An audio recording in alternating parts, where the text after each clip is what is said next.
She is still breathing, unfortunately. I heard my father say those words to the doctor while standing over my hospital bed. He did not sound sad. He sounded annoyed. She told me once, "Dad, if I am ever a vegetable, just let me go." He lied smoothly to the doctor. I am her next of kin. Stop prolonging this. I lay there in a coma, unable to move a finger or open my eyes, forced to listen to the pen scratch against the paper as he signed the order to turn off my life support. Then he leaned down, his breath hot against my ear. "It is nothing personal, Clara," he whispered. "It is just business. You are worth more dead than alive." Before I tell you what he did next and the mistake that cost him everything, tell me in the comments.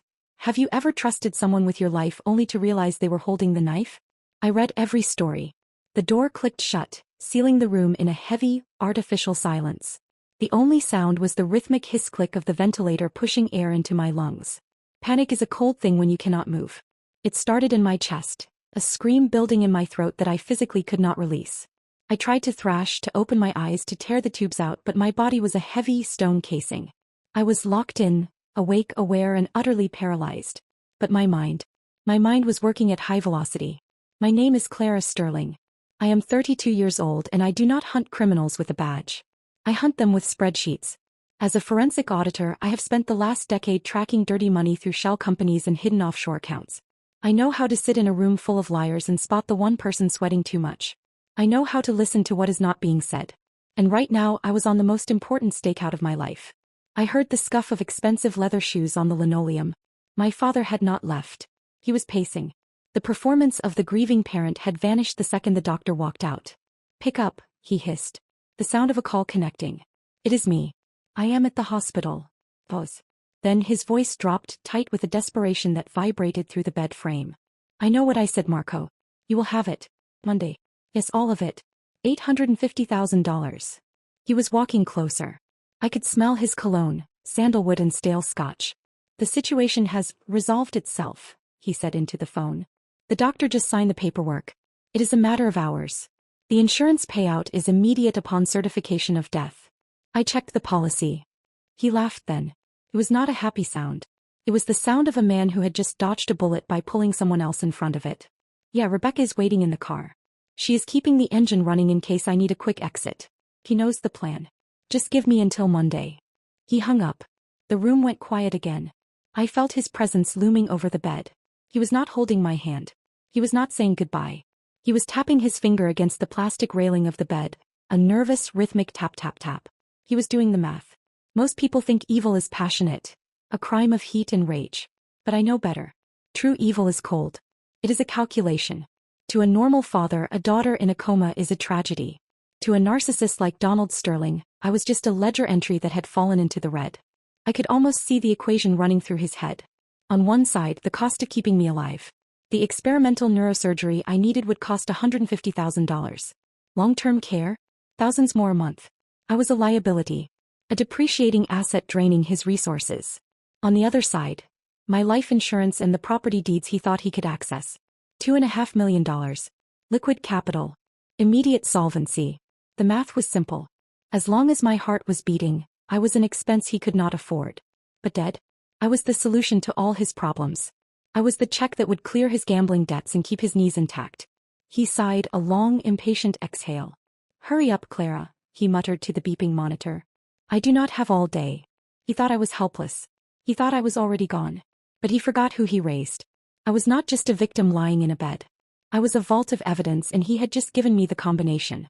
I focused on the darkness behind my eyelids. I did not need to move to fight him. I just needed to wait.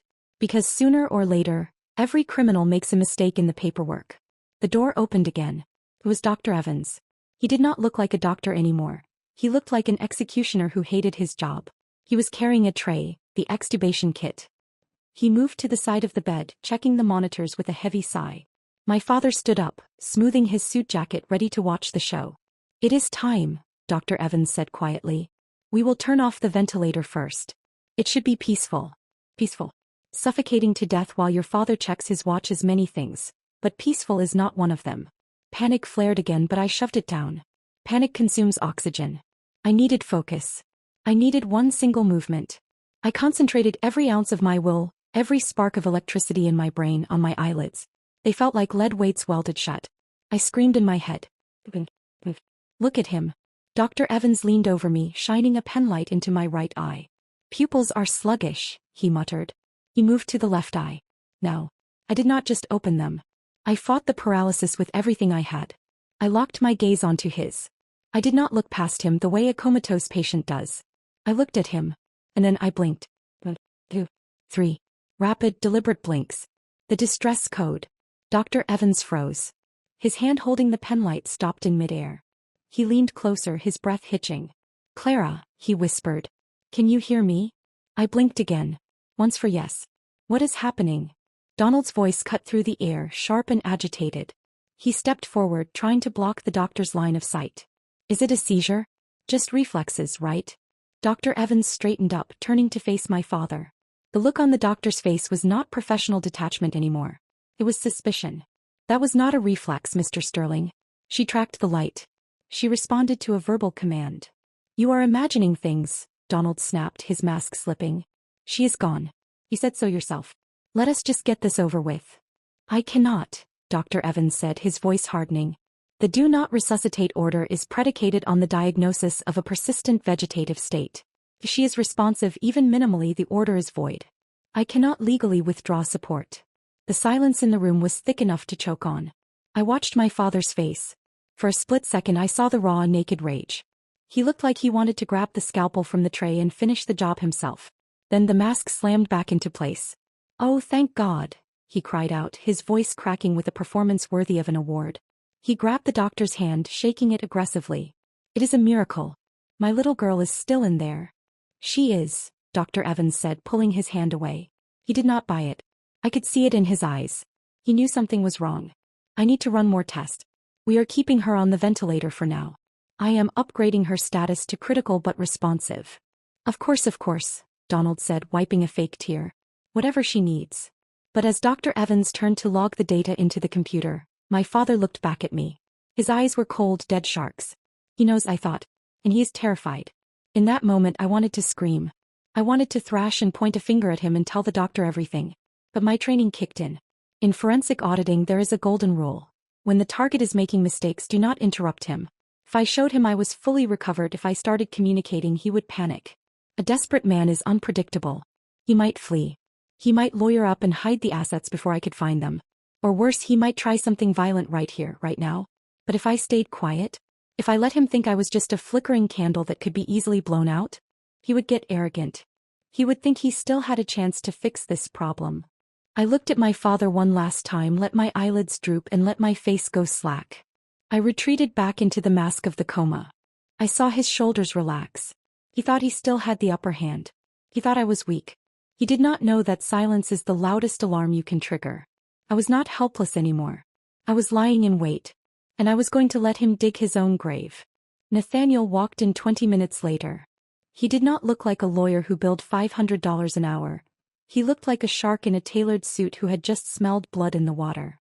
My father was sitting in the corner, scrolling through his phone, looking bored. Mr. Sterling, Nathaniel said, his voice smooth and professional. I heard the news. Miraculous.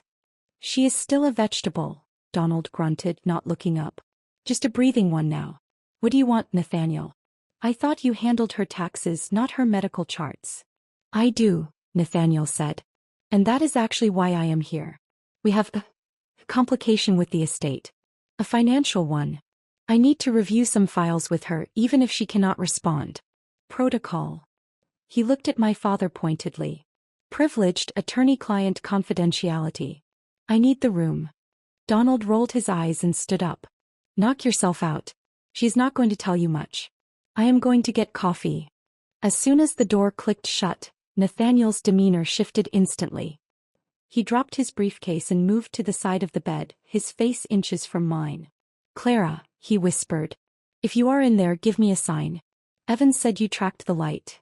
I blinked. Once. Hard. Nathaniel let out a breath he must have been holding since he got the call. Hey. Good. We do not have much time. I ran the background check on your father's recent activity like you asked me to before the accident. It is bad, Claire. He owes $850,000 to the Valenti syndicate. The deadline is Monday. If he does not pay, they are not going to sue him. They are going to bury him. I blinked again. I know. He needs liquid capital, Nathaniel continued, his mind working as fast as mine. He signed the DNR to trigger the life insurance. Now that you are alive, that payout is blocked. He is desperate. And desperate men are stupid. He pulled a notepad out of his pocket. We stick to the poison pill contingency we discussed last year? The asset trap. I blinked once. Yes. I am going to tell him your assets are frozen by the IRS. I am going to tell him the only way to unlock the insurance payout immediately, without waiting for probate or medical review, is for a guardian to assume liability for the estate. He thinks he is signing to control the assets. He will actually be signing to personally guarantee your debts. He paused, looking at me with intense seriousness. I have inflated the shell company debts, Clara. I backdated the liens. If he signs that affidavit of guardianship, he does not just inherit your house. He inherits a $3 million tax bill and a fraud investigation. It will bankrupt him. It will destroy everything he has left. Is that what you want? I did not hesitate. I did not think about the father who used to carry me on his shoulders. I thought about the man who tapped his finger on my bed rail, waiting for me to die. I blinked once. Nathaniel nodded. He stood up, smoothed his tie, and opened the door. He left it cracked just enough for me to hear. My father was coming back down the hall. I heard the heavy thud of his footsteps.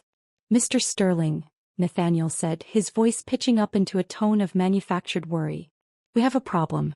A big one. What now? Donald snapped. The IRS. They flagged Clara's accounts this morning. An audit freeze. They have locked down everything. The bank accounts, the deeds, and the life insurance policy. What? Donald's voice spiked. They cannot do that. That policy is worth $2.5 million. That is the family's money. It is frozen, Nathaniel lied smoothly. If she dies while the audit is active, the government holds the funds in escrow for 2 years. Maybe 3. I heard the silence. The terrified silence of a man imagining his own funeral at the hands of a loan shark. 2 years. Donald choked out. I do not have 2 years. There is one loophole, Nathaniel said slowly, dangling the bait. It is risky, but it is fast. If a legal guardian steps in and signs an affidavit of assumption, they basically tell the IRS, I will take responsibility for resolving this audit. It lifts the freeze immediately. The insurance pays out within 24 hours. I will sign it, Donald said instantly. Where is it? Mr. Sterling, you need to understand, Nathaniel warned, playing his part perfectly. You would be assuming liability for the estate's standing. It is a formality mostly, but legal requires me to say it. I do not care about the formality, Donald hissed. I care about the $2.5 million sitting in limbo. Draw up the papers. I want that money unlocked today. I can have it ready in an hour, Nathaniel said. I will bring it to the room. I lay in the bed listening to the sound of my father swallowing the hook. He did not ask how much the liability was. He did not ask to see the audit papers. He heard $2.5 million and 24 hours, and his greed did the rest. He walked back into the room a moment later. He looked energized. Manic almost. He came to the side of the bed and patted my hand. Do not worry, Clara, he whispered, a smile playing on his lips. Daddy is going to fix everything. I stared blankly at the ceiling. Yes, Dad, I thought. You certainly are. Chaos is a thief's best friend, and my father had always been an opportunist. Just as Nathaniel was laying out the paperwork on the bedside table, an alarm began to shriek from the hallway. Code blue. Room 304. The floor erupted into organized panic. I heard the thud of running shoes, the clatter of a crash cart being wheeled at full speed, and the shouting of orders. I need to check on that, Dr. Evans stammered, looking torn. Go, Nathaniel said, waving him off. We are just signing papers. Dr. Evans ran out. Nathaniel turned to his briefcase to retrieve a pen. That was the moment. Through my slitted eyelids I saw Donald move. He did not look at me. He looked at the open door. The crash cart for room 304 had been abandoned momentarily just outside my room as nurses cleared the doorway. He stepped out. 2 seconds later he stepped back in. He slid his hand into his jacket pocket. It was a smooth motion, practiced, but his hands were shaking. He had swiped a vial and a syringe. I knew exactly what was on those carts. Potassium chloride. It stops the heart instantly. Looks like a cardiac arrest. It leaves no trace if you do not know to look for it. He sat down, wiping sweat from his upper lip. His phone buzzed on the metal tray table. The screen lit up, close enough for me to read the notification through my lashes. Unknown sender. 45 minutes. Or we take your knees. He stared at the message. The color drained from his face, leaving it gray and clammy. He was not just greedy anymore, he was a cornered animal.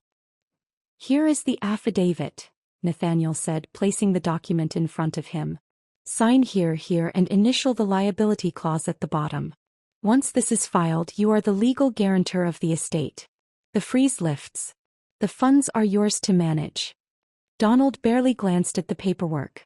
His eyes locked onto the bold number at the top, $2,500,000, and he signed. Scratch, scratch, scratch. The sound of a man sealing his own financial execution. I remembered being 18, discovering my savings gone after he forged my name for an investment. Family money, he'd said. Now he was inheriting that family debt.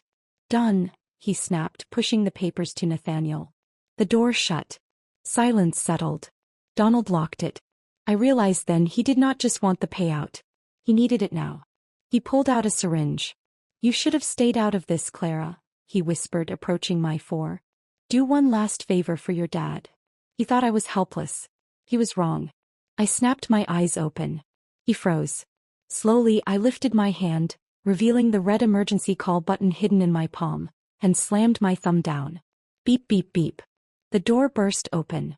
Nathaniel entered with a man holding a tablet.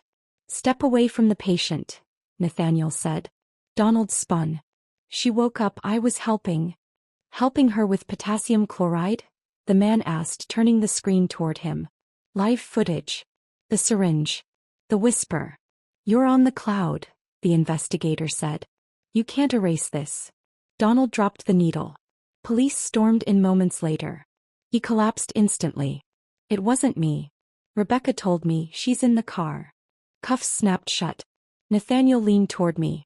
It's over. I closed my eyes, this time in peace. 2 weeks later, I faced him through prison glass. He looked ruined. Get the insurance, he begged. I control the estate. You didn't read it, I said. What? You signed liability, not ownership. I explained the shell companies, the liens, the $3 million trap. Nathaniel was liquidating everything he had. You have nothing, I finished. And Rebecca? Arrested.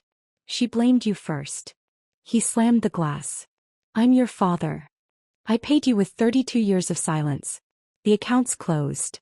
I hung up. His assets paid for my surgery. The rest went to victims of financial abuse. 6 months later, I opened Sterling Forensic Accounting, helping people uncover the money their abusers hide. Freedom costs something. It's worth every cent. That night, I deleted his number. The ledger was finally balanced. If you've ever had to outsmart a monster to survive, share this story. Someone may need it.